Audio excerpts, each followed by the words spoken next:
สี่คู่นับเรียงตัวบุรุษได้8บุรุษเอสะภะคะวะโตสาวกสังโฆ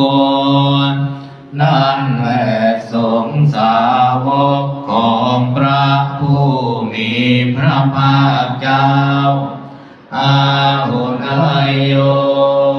เป็นสมควรแก่สักการะที่เขานำมาบูชาอาหุนายโย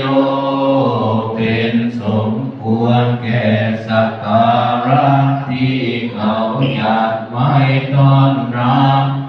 ทักขินายโยเป็นสุขเป็นผู้ควรรับทักษิณาทานอัญชลีกรณิโยเป็นผู้ที่บุคคล